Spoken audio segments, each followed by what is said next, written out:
Hello, my name is Crystal, and today I would like to share a few stories in hopes of countering the single narrative that people often have of me.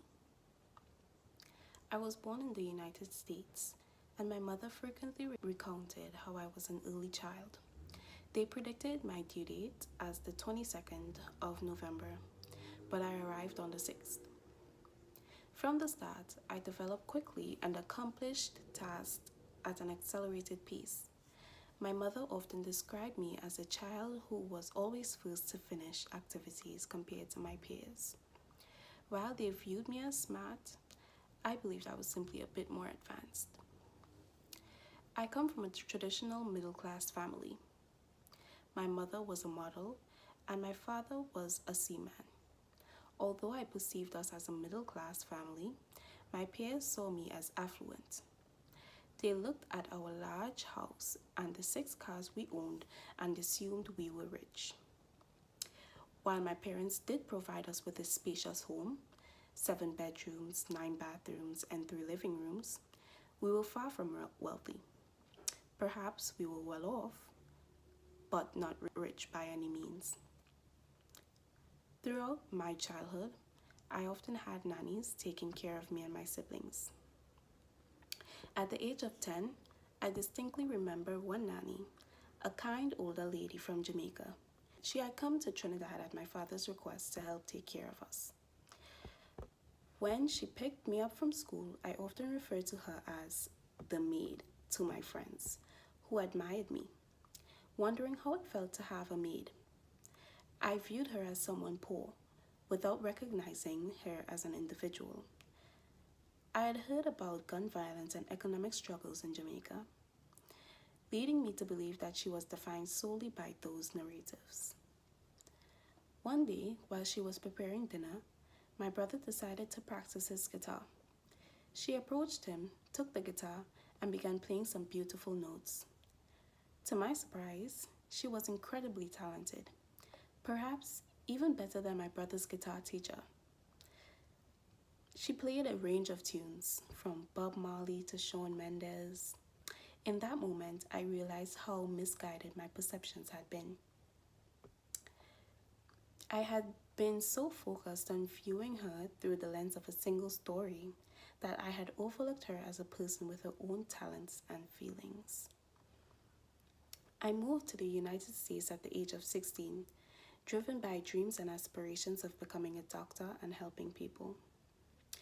I believed that the US would provide me with greater opportunities to achieve those dreams. The transition was relatively smooth, but I did not anticipate the way people would perceive me differently.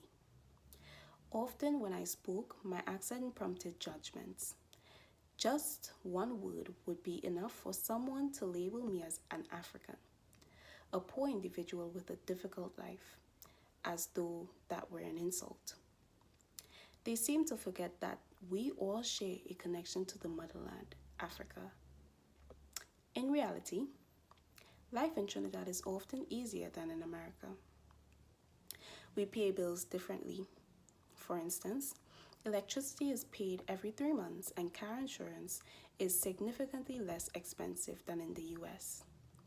Many who judge me were unaware of the cultural and geographical distinctions between the Caribbean and Africa. Yes, I identify as African, but I identify as Caribbean first, an island girl, a West Indian, before I identify as African. When I moved to America, people imposed a singular view upon me, that of a poor immigrant from Africa living in a hut.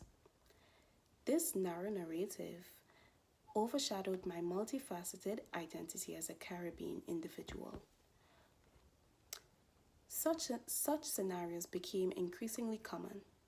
When I told people I was from the Caribbean, they would still refer to me simply as the African, despite my inability to name more than 7 African countries.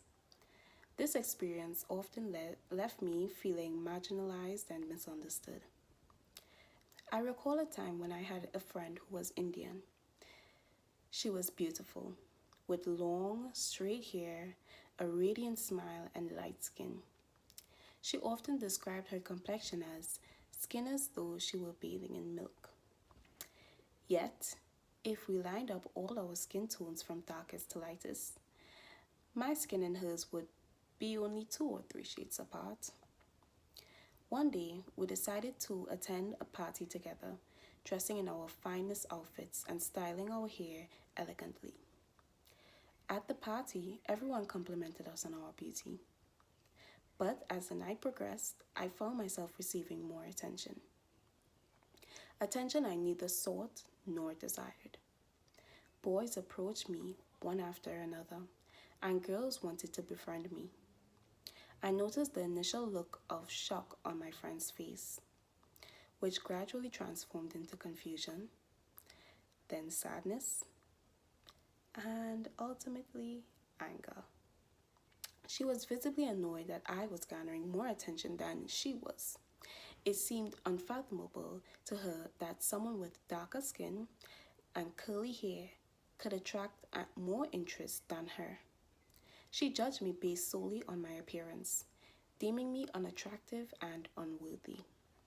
Her single story of me being too dark obscured my multi layered narrative of all I had achieved and endured to be seen as beautiful. This is my story.